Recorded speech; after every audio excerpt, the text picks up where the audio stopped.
a wonderful segue to the work of Dr. Jason Rowntree, who is similarly engaged with soil health science, but from the United States domain. And honestly, if nothing else, getting you two to be more aware of each other is a success in my perspective, because you're the two leaders of this research as far as I'm concerned. So Dr. Jason Rowntree is the C.S. Mott Professor of Sustainable Agriculture, Director of the Center for Regenerative Agriculture at Michigan State University, and his research focuses on identifying the metrics and management that reflect ecological improvement in grazing land systems.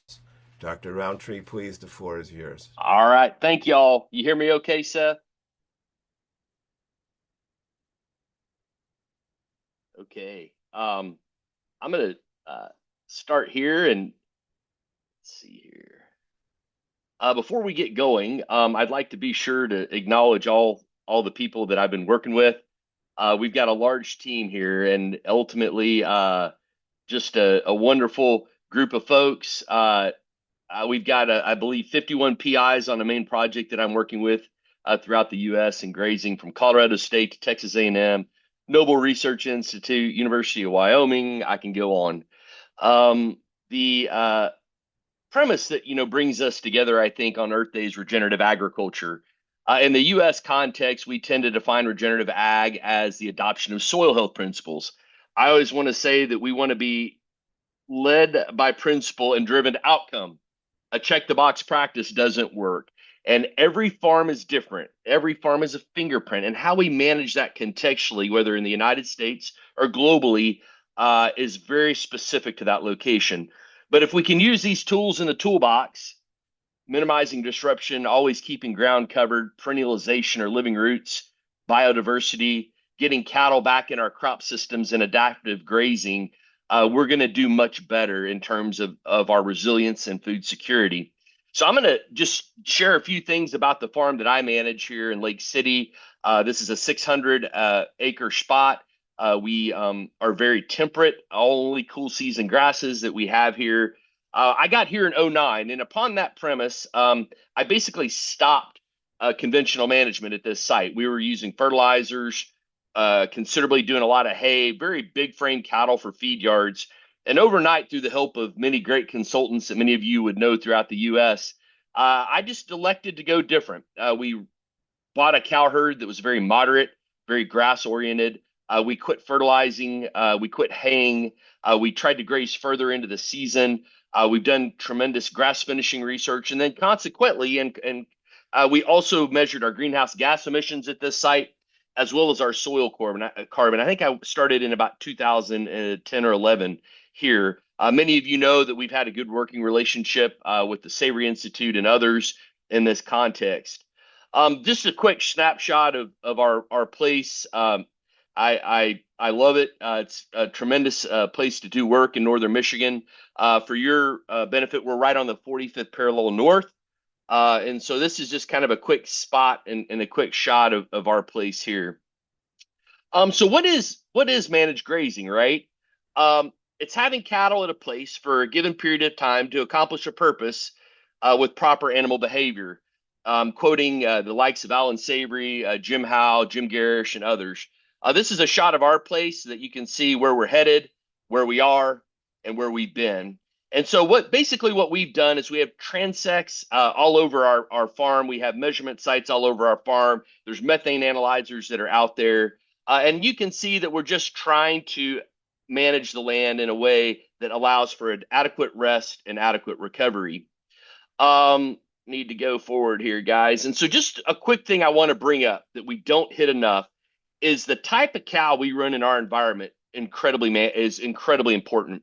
So as I mentioned, I went from 1,600 pound cow to 1,100 pound cow. Our weaning weights were lower, but we ran more cows in this context. And the thing I want to tell you is, although we weren't getting as much value per calf, we were able to run more cows in our system.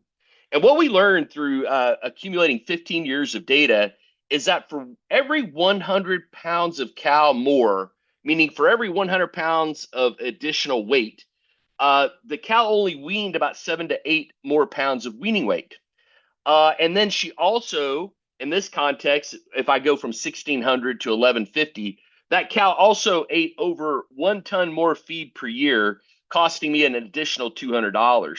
And so I think no matter if we're in the United States, Africa, or if we're in Australia or wherever, ensuring that we match cattle to our environment and ensuring we get these cows rebred and ensuring that we increase productivity in the farthest numerator may be one of the best ways that we can mitigate challenges with food security and climate by increasing productivity. And so that's just something I wanted to bring out. The other thing that we did, again, is we've been measuring soil carbon over this place from 12 to 16 to 23. Every time I do this, I learn more. Often when we try to get this type of data published, I always get pushed back because we didn't do things exactly the same way 14 years ago, if you will. But ultimately, what we found is we actually have sequestered quite a bit of carbon in that context, over 1 ton per hectare annually. We do have some variation in our measurements, and it's provided some challenges in terms of how we publish this information. But the real data does speak to the fact that we've built significant carbon in this system. We've got a paper that's on the verge of being published now where we did actually an 11-year LCA on this data. We measured all of our, on the left, all of the different performance indicators. We have cattle in the United States that went into feedlots. We grass finished cattle as well. And then in your upper right-hand corner, we also measured carbon. This really dot that I'm pointing to in my top right hand on the soil carbon, that's actually what we what we measured. You can see that we saw a sharp spike moving up and then beginning to flatline a bit as we go into 2023. We also used a modeling approach to help kind of add more conservativeness, if you will, to our data. So the data that I'm reporting in our LCA is actually a measure, model, measure approach that I'm seeing of globally more. So even in the most conservative context that we have at Lake City, in our grass finishing system, we dropped our footprint 41% involving soil carbon. We also even dropped a feedlot type of approach, 34%. I think if we were to use the raw carbon numbers, we would be very close to breaking even. So the point I want to make is through our management and over time, we've improved productivity, we've increased all the nice metrics of biodiversity, et cetera, and we've also built more carbon, which has dramatically lowered our footprint. So last thing I want to talk about real quick, and I know we're pressed on time, Seth, is the fact that I'm also overseeing a soon to be a $26 million investment on understanding what metrics matter in terms of our rangelands and grasslands in the United States. We call the project Metrics Management and Monitoring. We've got, again, 19 million now. We're closing on another 6 plus. Our sponsors here, Noble Research, Foundation for the Future of Ag, and some other family foundations.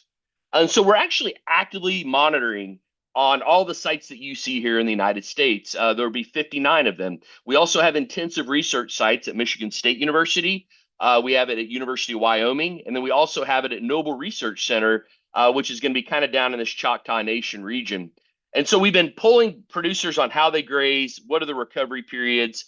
We have intense instrumentation across these sites, eddy covariate flux towers, water sensors, remote sensing, among other things. And so we've been able to accumulate considerable data I'd like to share with you.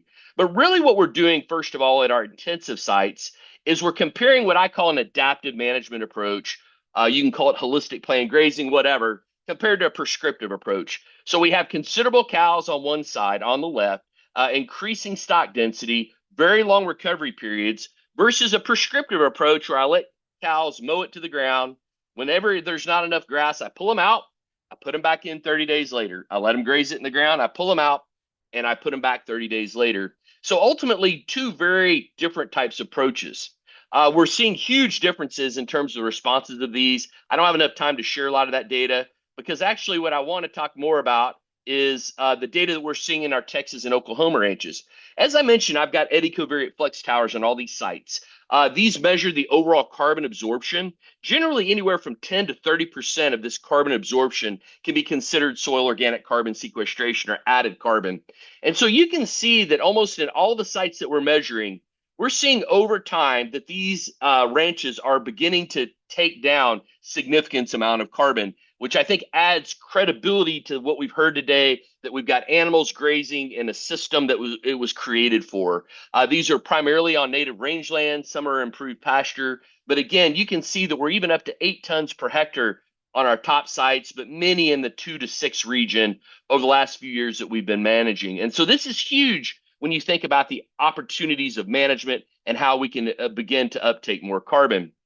Some things I want to share with you from Dr. Paige Stanley and Francesca Contrufo at CSU is when we compare our native sites compared to our improved pasture sites, we see more carbon deeper in these rangeland sites. And I think it lends to what the speakers prior had said about getting deeper roots, more secure roots in these systems. It's incredibly important. And it's exciting to see this data. It's very hard to come by all of this data when you're combining all these sites throughout the U.S. This context is Texas and Oklahoma. And what I really want to say then is that when we go and analyze our producers and we compare pasture and range, if producers are moving daily, we see significant greater amounts of evapotranspiration and water at deeper levels in these systems. If we're moving every few weeks, we still see those differences. However, if we're only moving cattle every 1 to 3 months, we actually see our pastures, our improved pastures, bringing down more water, but our native sites are really suffering. So the point then is that we see significantly deeper evapotranspiration where we have more root systems and we have more resilient systems through storing water.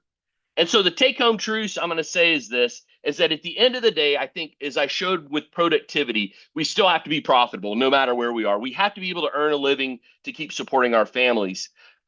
This is me on the right. I was just heartened to see that y'all are using EOV in Africa. I actually 10 years ago almost, I was out in Kenya teaching and working with the Maasai herders on how to do EOV. So it did my heart good to see that going. I truly believe, ladies and gentlemen, globally, that the power of observation will always trump the power of technology. It is about the men and women that are on the earth, that are managing every day globally, studying the land. That's how we make improvement. Technology can help us, but let's not be anywhere confused that observation will trump technology. And I think it's incredibly important. If I could say one thing globally that I've learned through working all over the world is that it is so important to keep our ground covered. And finally, I truly believe that we working together collectively through management can improve the land. Thank you, guys. Dr. Rowntree, thank you. My heart goes out to you. The work that you and Dr. Winowicki are doing in Africa is just absolutely incredible. This is exactly what we need.